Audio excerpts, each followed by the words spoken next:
हरे कृष्ण आसंतु जानिबा सावित्री व्रत करिबार 25टी नीति नियम विषय जो नियम गुड़िक कि सही दिन पालन करने अत्यंत आवश्यक अन्यथा आपणकर व्रत व्यर्थ हो पारे। प्रथम नियम सावित्री व्रत केउ तिथि रे पड़े। प्रति वर्ष सावित्री व्रत ज्येष्ठ मास अमावास्या तिथि रे पड़ी थाए। चलित वर्ष ज्येष्ठ अमावास्या 26 मे रे पड़ुछे। सावित्री व्रत केउ माने करि परिबे। प्रत्येक सधब नारी माने सावित्री व्रत पालन करि परिबे। सावित्री व्रत रे केउ रंगर साड़ी चूड़ी पूजा करा जाए। सावित्री व्रत रे नाली रंगर साड़ी चूड़ी पूजा करा जाए। पार्वतींकर पूजा करुथिले कला संख्या पूजा करि परिबे। सावित्री व्रत रे केउ रंगर व्रत पूजा करा जाए। हलदिया व्रत एवं नाली रंगर व्रत पूजा करि परिबे।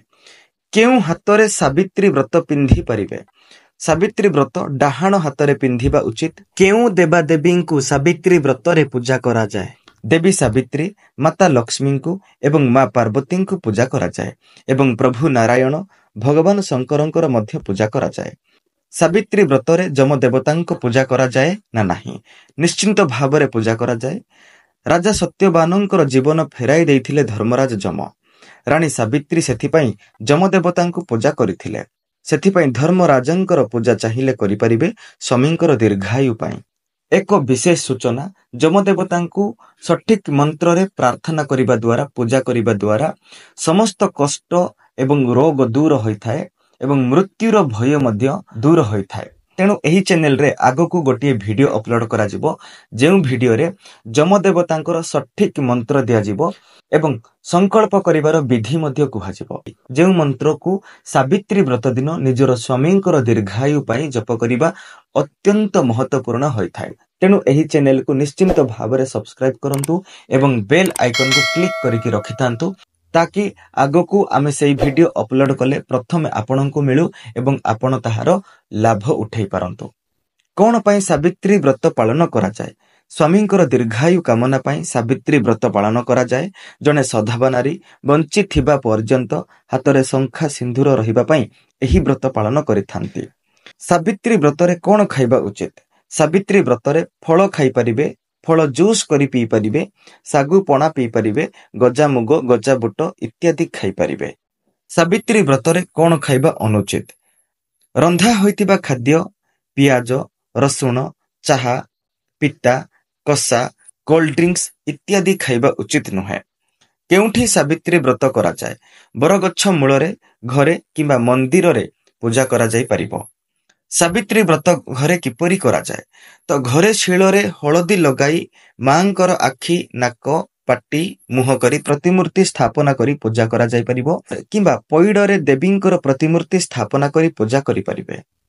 सावित्री व्रत रे केते गोटी फल रे पूजा करा जाए?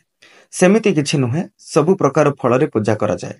सावित्री व्रत रे कोन कोन जरूरी होई थाए? हाँ, गुआ व्रत अलता सिंदूर फल साढ़ी अरुआ चाउल दीप आंब पत्र फूल हलदी कौड़ी बोरकोली पत्र दुब बही पित्तल थाली एवं माटी कलश बा पित्तल कलश मध्य आवश्यक होइथाए। सावित्री व्रत रे केतोटी गंठी थाए? सावित्री व्रत दिन सावित्री व्रत प्रत्येक महिला माने धारण करिथांती। व्रत रे 7टी गंठी थाए जहाकू नारी माने धारण करिथांती। व्रत को हलदी रे बुड़ाई बा हलदिया रंगर व्रत धारण करिबा उचित। सावित्री भार बाप घरु आसीबा कथा कि नाही। सावित्री व्रत स्वामींक पई करा जाई थाए। तेणु सावित्री व्रतर समस्त पूजा सामग्री स्वामींकर घरु आनी व्रत पालन करिबा उचित। बापांको कष्ट देई सावित्री व्रत पालन कले स्वामींकर अमंगल होई थाए। मनुष्य माने ही एही नियम तयारी करिसंती, ताहा पुराण सम्मत नुहे। स्वामी को सावित्री पूजा दिन पूजा करा जाए कि नहीं? व्रत दिन स्वामी को सम्मान दिया जाए। कटु कथा कहवा उचित नुहे। व्रत दिन स्वामी पूजा नुहे, तांकर आशीर्वादर दरकार होई थाए। व्रत दिन कौन करिबा उचित नुहे? स्वामी स्त्री संग करिबा, हाथरू चूड़ी उतारिबा, कटु कथा कहिबा, सासु ससुरंकु न मानिबा, मंगलसूत्र उतारिबा, पिला मानंकु बाड़ेइबा एसबु कार्य वर्जन्य। छुतक एवं मृतक समय व्रत करा जाए कि नहीं? छुतक बा मृतक समय व्रत करा जाय न थाए, कारण ए समय रे शरीर अशुद्ध रही थाए। छुतक समय साड़ी चूड़ी पूजा सामग्री को न छुई अन्य केही पूजा करी प्रसाद खाई पारिबे। मृतक समय रे पूजा करा जाए नहीं कि प्रसाद मध्य सेवन करा जाए नहीं। गर्भवती महिला माने सावित्री व्रत करि परिबे कि नहीं। गर्भवती महिला माने व्रत करि परिबे किंतु उपवास करि नहे, खाई पी की व्रत पालन करि परिबे। समस्त फलमूल, परोटा, उपमा इत्यादि खाई परिबे किंतु आमिष, पियाज, रसुण, उषुना, पित्ता, कषा आदि खाइबा उचित नुहे।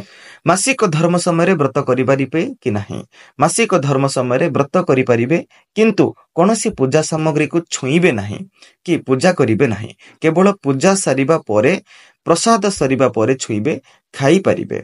घरर अन्य जेकोसी सदस्य किंबा स्वामी द्वारा पूजा कराई आनी पारिबे। सावित्री व्रत प्रथम करी केबे करा जाए। विवाहर प्रथम वर्षरु ही सावित्री व्रत करा जाए।